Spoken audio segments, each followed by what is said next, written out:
E agora, para ver se ele continua gostando da gente, a gente também tem uma lembrancinha para ele.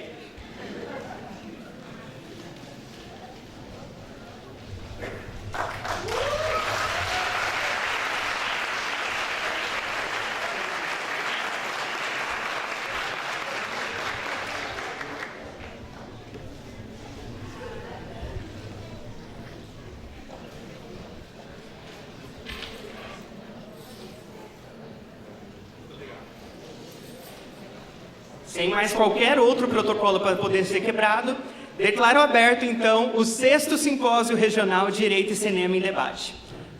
Solicito aos componentes da mesa...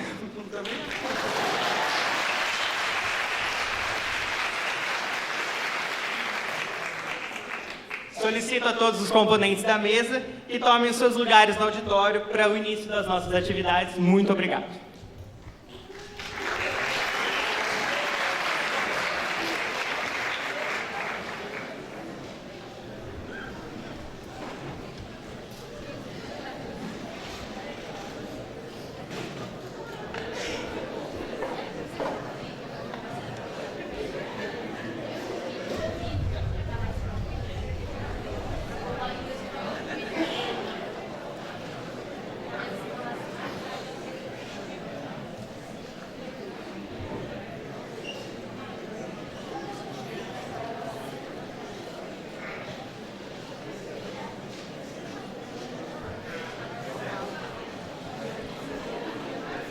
Talvez esse seja meu último Dircim, galera, mas tá tudo bem.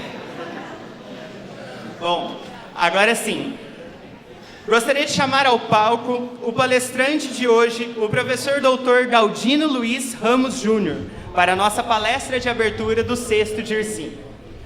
O professor Galdino Luiz possui graduação em Direito pelo Centro Universitário Eurípides de Marília e mestrado em Direito pela Universidade de Marília, em ênfase em empreendimentos econômicos, desenvolvimento e mudança social. É doutor em Direito pelo Programa de Pós-Graduação da Unimar e é sócio da Brandão e Ramos Advogados Associados da cidade de Marília desde o ano de 2001 até a presente data. Hoje, o tema da sua palestra será Samba e Democracia, Direito de Bamba. É com muita honra e alegria que passo a palavra agora para o nosso palestrante da noite. Boa noite!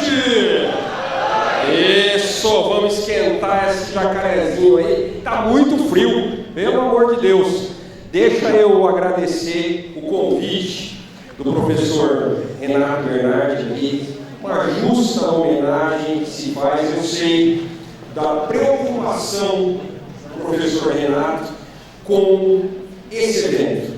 Esse evento que eu tinha sido convidado desde 2020 para estar aqui, para se fosse feito virtualmente. E a gente falou o seguinte: vamos fazer virtual, mas o mais gostoso é estar todo mundo junto, para a gente discutir e sentir a presença do direito numa vibe de interligação, uma vibe de trocas de informação. Por isso que essa noite, é com muita alegria que eu venho trabalhar um pouquinho com vocês com uma temática que parece um tanto quanto complicada, ou um tanto quanto estranha, mas não existe coisa estranha quando está envolvendo arte. Não existe coisa estranha quando a gente pensa o direito de uma maneira aberta, de uma maneira plural, de uma maneira dinâmica. Não existe isso. Eu vou descer, só não vou ficar no palco, pode ficar lá embaixo. Coitado do cara que vai me filmar aqui, vai ficar louco, porque eu subo desse, vocês vão saber, eu sou meio ligadaço. Então não dá para a gente compreender essa coisa de direito e arte de uma maneira racional. Nós precisamos pensar direito e arte de uma maneira emocional. Todo mundo é um pouco de emoção. Talvez falta um pouco de emoção para a gente. Eu vi esses pôsteres, vi as obras ali colocadas. O que reflete isso? Emoção. O que reflete isso? O desejo de dizer não à mesmice. Quebrar paradigmas. Sair do viés comum. Diz que 2 caminhos levavam para uma mesma floresta, para o mesmo lugar. Eu escolhi o menos percorrido. A partir daí se fez toda a diferença. Vamos parar de querer seguir o caminho que todo mundo segue. Nem sempre é o mais correto. A gente precisa descobrir novos caminhos, novas veredas. Por isso que eu começo esse bate-papo com a gente com uma... Onde está o brequetinho que aperta aqui? Aqui, ó. Não, pode deixar assim mesmo, ó.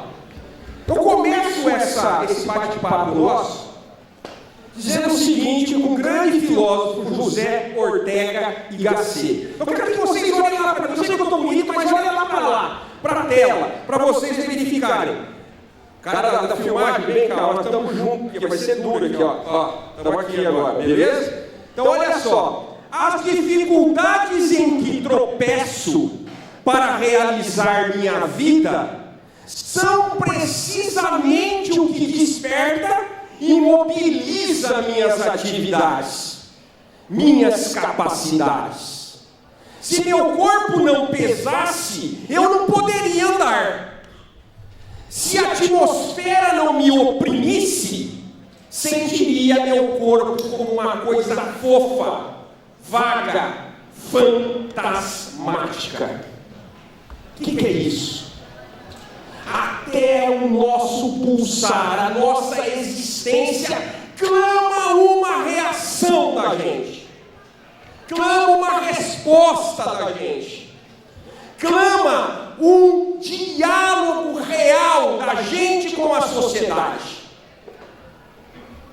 A gente não pode ficar sentado esperando o tempo passar. Nós esperamos seguir em frente em cada momento. Por isso que eu faço e começo esse nosso bate-papo com essa questão aqui. O Breguete está louco aqui, ó. Dircim Wenck. Será que nós estamos nos tornando normóticos? O que é isso? Normótico. Oi? O que é isso, normótico? Bateria capial que regaçou ali, tocando tudo. Você é normótica? Ela não sabe o que é. Já começou bem. Já começou bem. O que é o normótico? O normótico é aquele que tudo está normal, está tudo legal, está tudo comum. A gente entra no sistema da linha de produção contínua. A gente segue o fluxo. Já viram como a moçada fala assim? Segue o fluxo. A gente segue o fluxo. E muitas vezes seguir o fluxo é nos tornar normóticos. É aquilo que está ali para vocês.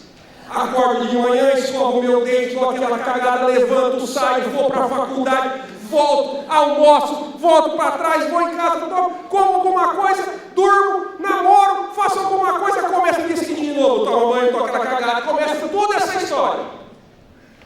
Toda essa história começa no nosso dia a dia. E a gente tem preguiça de criar. Aí eu estou passando na rua, vejo um mendigo dormindo no chão. Aquele mendigo dormindo no chão, que está todos os dias lá. Primeiro dia você vê, você se choca, o segundo dia você vê, você se choca, o terceiro dia você não vê mais. Terceiro dia você percebe que aquilo faz parte do cenário. Aquilo faz parte do contexto. E eu não me choco mais. Isso é ser normótico. Eu aprendo direito e muitas vezes fico lá estudando as regras jurídicas, toda a sua estrutura piramidal keyneseriana, toda a origem legislativa da norma. Pego um caso concreto, faço o processo de subsunção da norma. Olha que chique, processo de subsunção normativa. Coloco o caso, busco a norma e aplico. Grande merda. Eu não preciso, qualquer um faz.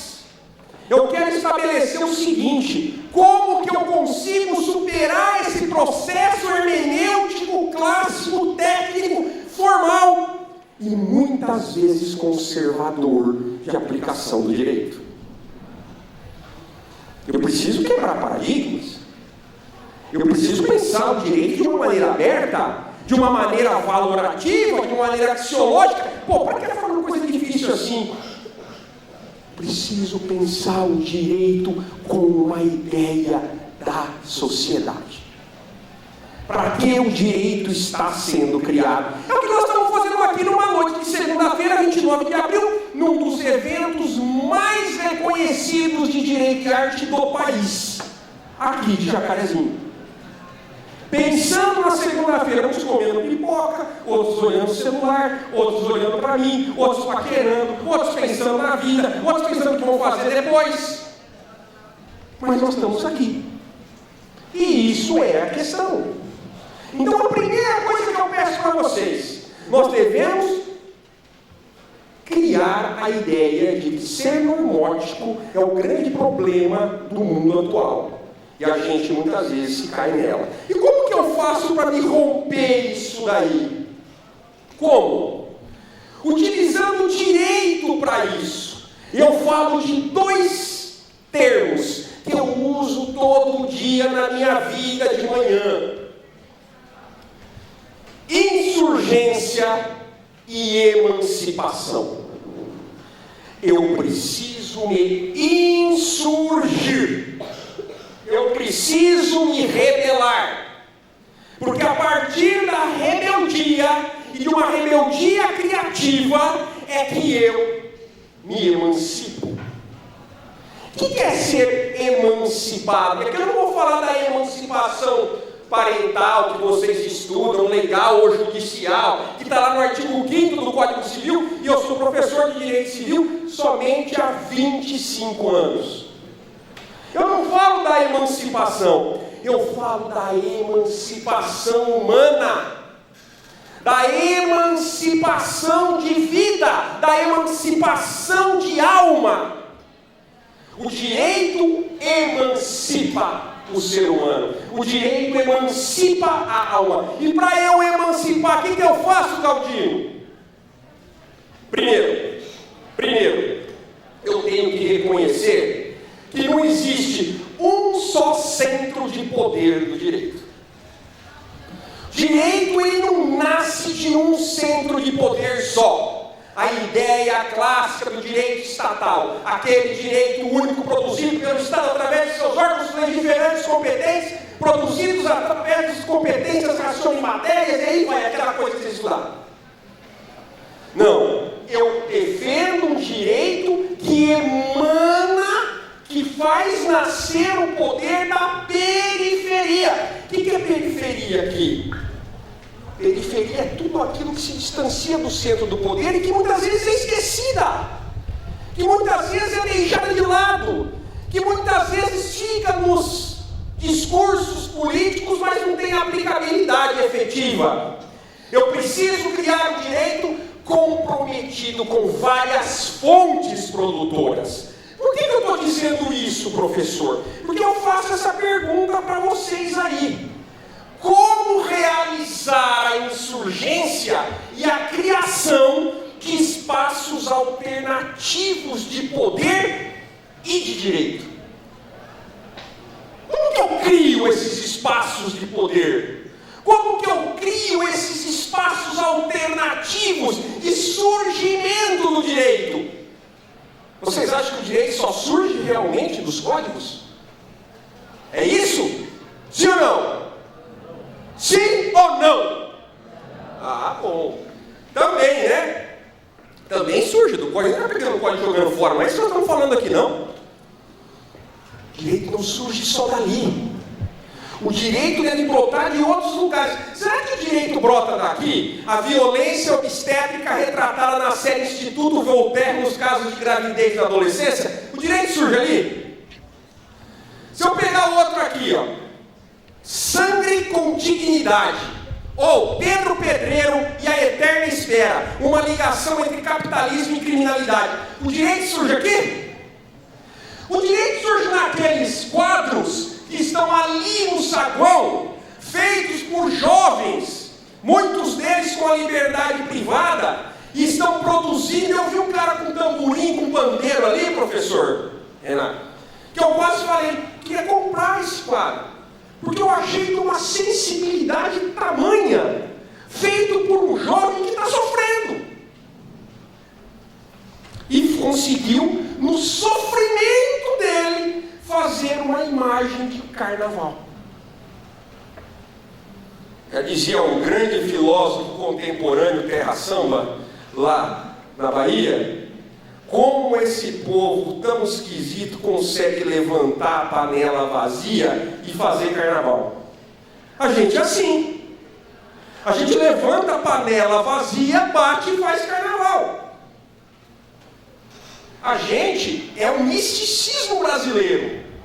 É um misticismo do nosso povo. Que muitas vezes alguns querem abafar. Querem criticar. Não! Deixa o carnaval comer solto.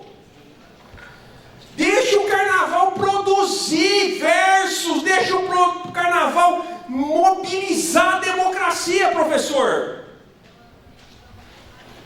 Espaços de insurgência. E como que nós vamos fazer isso aqui para vocês? Primeiro, traçando o direito como um fenômeno crítico e plural. Quer ver? Vamos fazer um estudo aqui. A nossa fotógrafa está aqui. Vamos fazer. Eu vou encaminhar para o meio de vocês. Já começa. Pelo amor de Deus, o cara vai vir aqui. Nossa Senhora. Para com isso. Tem que quebrar esses paradigmas. O cara vai vir aqui. Estou fodido. É assim que fala. Mas eu vou chegar aí. Posso, professor Renato, chegar? Posso chegar lá? Eu vou falar para vocês o que está escrito ali, ó. Vamos ver se alguém está enxergando. Eu vou facilitar, vou pedir para ler. Né? Você, pelo amor de Deus, eu não. Você também quer ler? Não. Você quer ler. Como que é seu nome? Ana Luísa. Ana Luísa, você faz aqui, é o ENP? Faço. Que ano? Segundo. De direito? É. Tem alguém que não faz direito aqui? Ninguém? Se eu levantar a mão, eu estou ferrado, que ele vai vir aqui e falar para mim. Eu não vou ir não, mas tem alguém que não faz direito aí? Ninguém? Putz, grilo, que bom, eu sabia que saber direito é melhor mesmo. Ana, vem cá, Ana Luísa. Olha, eu sou Luiz também, Galdino Luiz, tá vendo? Por isso que eu escolhi você. Olha para mim, você consegue enxergar? Você está de óculos? Você consegue enxergar lá? Aquela parte, modificando concepções conservadoras, você consegue? Terceira linha, segunda linha. Olha tu? Até fala a frase. Isso. Modificando concepções conservadoras de ordem, neutralidade, eternização de um período histórico, substituindo para o comprometimento social, positividade combativa, ruptura e transformação do período histórico. Justiça dos vencedores, dando espaço para a justiça dos vencidos. Justiça dos vencedores, obrigado, Ana. Dando lugares para a justiça dos vencidos. Aqui eu faço um paralelo para vocês entenderem. Mas cadê o samba? O samba vai chegar, e quando o samba chegar vai arrepiar. Para vocês entenderem o porquê. Tudo tem que fazer uma introdução, certo, professor? O senhor gosta de preliminar? Sim. Isso. Tudo tem que ter uma preliminar. O professor gosta de ficou até, ó. Você gosta de preliminar? Ele falou assim, tudo tem preliminares. Tudo tem preliminares. Então vamos lá observar. A preliminar, presta atenção aí. Calma. Falou preliminar, os caras ficam tudo. Tá frio. Assim que é bom. Ó, presta atenção. Eu falei o seguinte: que a concepção de direito crítico e plural precisa partir para a ruptura de alguns pontos fulcrais, de algumas coisas que a gente sacraliza. Primeiro, concepções conservadoras da ordem. O que é isso? Tem que ficar tudo do jeito que está. Porque mudar gera algum problema. E aqui eu não estou falando de governo Lula, Bolsonaro, Simone Tebet, aquela moça lá, como que é? Aqui fala onde? Soraya. Eu vou votar na Soraya. Eu falei assim, professor, não vai ter mais imposto. Já pus no meu carro, Soraya, sou você. Professor, não vai ter mais imposto de renda. Eu mandei para ela hoje, manda o seu adesivo. Vou adesivar meu carro inteirinho. Sou professor, voto Soraya. Vou estar escrito lá. Olha só, eu não estou dizendo isso. Eu estou falando direito. Direito transcende isso. Estou dizendo que a gente faz a concepção de conservação da ordem. Vocês pensaram que quem conta a história de uma batalha, quem conta a história de um conflito, quem conta a história de um processo, quem que é? É quem venceu. É quem venceu que conta. Quem perdeu fica com a voz sufocada, fica triste, fica quieto. Perdeu. Perdeu. Quando a gente fala de concepção conservadora da ordem, eternização do período histórico, não sou eu que estou dizendo, não. Professor Bruno Bastos aqui, um baluarte do direito constitucional. Palma para ele, palma, Bruno. Tá com a camisa aqui, ó, a camisa que ele tá aqui, ó, aí, ó. E a bateria Capial não me deu uma camiseta para eu usar aqui, hein? Pelo amor de Deus, para fazer a propaganda de vocês. Só ganhando presente, não ganho nada. É isso daqui. Olha só. O professor Bruno sabe, ensina, que todo aquele que assume uma condição de poder, ou que assume uma condição de vencedor, tende a criar mecanismos de se perpetuar nele. Isso a história é assim. A história é assim. Então eu sou professor lá da Universidade de Marília, aí o professor Renato me chama para ser professor aqui da UEMP. Puta, é difícil lá, professor da UEMP, que legal, a galera lá tudo meio louca, eu estou lá junto com eles, comendo pipoca, vou dar aula lá para eles. Aí um dia que eu entrei, gostei, eu já começo a pensar assim, bom, eu não posso sair daqui. O ser humano é foda. A gente é assim. Só que isso, do ponto de vista sadio, é ótimo. Eu estou falando de poder no sentido de manter o status quo, de não romper o status quo e de eternizar o período, sem quebra de rupturas, sem quebra e rupturas. E aí uma das coisas que protege isso é a pessoa que fala que é neutra. Porra, eu não vi falar que é neutra. Tinha um cara lá antigo que falava assim: seja frio ou seja quente, o morno a gente vomita. Seja frio ou seja quente, o morno a gente vomita. É um carinha lá, que é Jesus, acho que chama esse cara. O que eu quero dizer para vocês? Ninguém é neutro. Ser neutro é uma falácia, uma mentira. Ninguém é. Vocês não são, eu não sou. O direito não é neutro. Querem que a gente acredite nisso.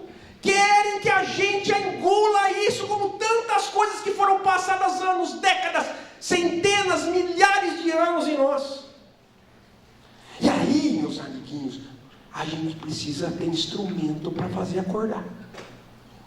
A gente precisa ter instrumento para aquecer nosso coração, para aquecer a nossa alma, para fazer pensar. O EMP pensa. A UEMP aqui pensa? Dói? Porra, dói pra cacete. Pensar dói pra cacete, pra não falar outra palavra que está sendo filmada. Dói pra cacete. Pensar dói. Mas é o que transforma. Pensar dói, mas é o que transforma. E como que a gente vai pensar? Que vai ter um monte de professores que vai falar para vocês como pensar. Na poesia, pensar na arte cênica, pensar no cinema, pensar na prosa. Eu quero pensar no samba. Pô, louco, mas você quer pensar no samba? Quero. E foi bom que a bateria Capial começou essa palestra, mas foi combinado. Porque é o samba na veia.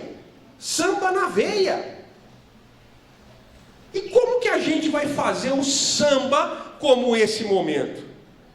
O professor Renato foi membro da minha banca de doutorado, que foi Samba Enredo Democracia. Então eu cheguei lá para falar sobre samba enredo, de terno, gravata, bonitinho, né, professor? Nervoso. Mas dentro daquelas palavras tinha a inspiração de mudar. Então eu quero que vocês aqui, meus amigos, já chamamos vocês de amigos, estamos aqui juntos, vamos tomar depois cerveja, vamos arregaçar. A questão é o seguinte, quero que vocês pensem. Vocês saiam daqui, nesse frio de Jacarezinho, antes de tomar uma lá na Giovana Lanches, ali, antes de chegar, eu vi a Giovana Lanches, porque eu falei assim, se não tiver o que comer, eu vou comer nessa mulher aqui. Eu vi ali, na Giovana Lanches. Eu falei assim, vocês saírem daqui e pensarem o seguinte, o que essa palestra me modificou? Será que me deu um clique para eu pensar direito? Será que eu dei um clique para gostar de samba? Será? O que o samba pode trazer? E o meu samba é um samba de enredo. Tem uma carioca aqui, minha querida professora, que vai estar com vocês amanhã. Mas eu peguei o samba enredo carioca, mas eu posso pegar o samba enredo de Jacarezinho, o samba enredo de Marília, o samba enredo de São Paulo, o samba enredo de qualquer lugar desse país. Porque onde tem gente tem samba, e onde tem samba tem cultura, e onde tem cultura tem direito, porque direito é um fenômeno cultural. Repetir de novo. Onde tem samba tem cultura, onde tem cultura tem direito, porque o direito é um fenômeno, o direito é um fenômeno cultural. E vou dizer mais, um fenômeno intercultural. O que é esse fenômeno intercultural, professor? Quer ver? Vou falar o seguinte, preciso tirar minha... Tô suando.